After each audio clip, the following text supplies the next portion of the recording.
studying class 7A. Today I am going to speak few lines on importance of integrated flat panels. So, what actually is an integrated flat panel?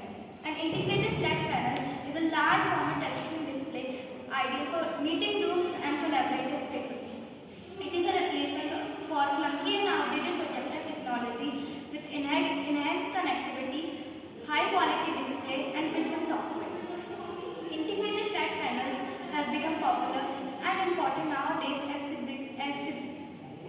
bring lessons and ideas sharing to life in both education and business settings. It is useful in many places, whether it's a institutes, meeting room, lab or a lecturer hall.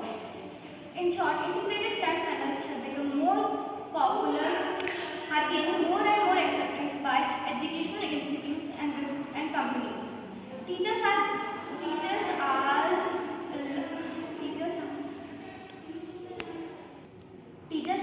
adopting this emerging technology to their teaching experience.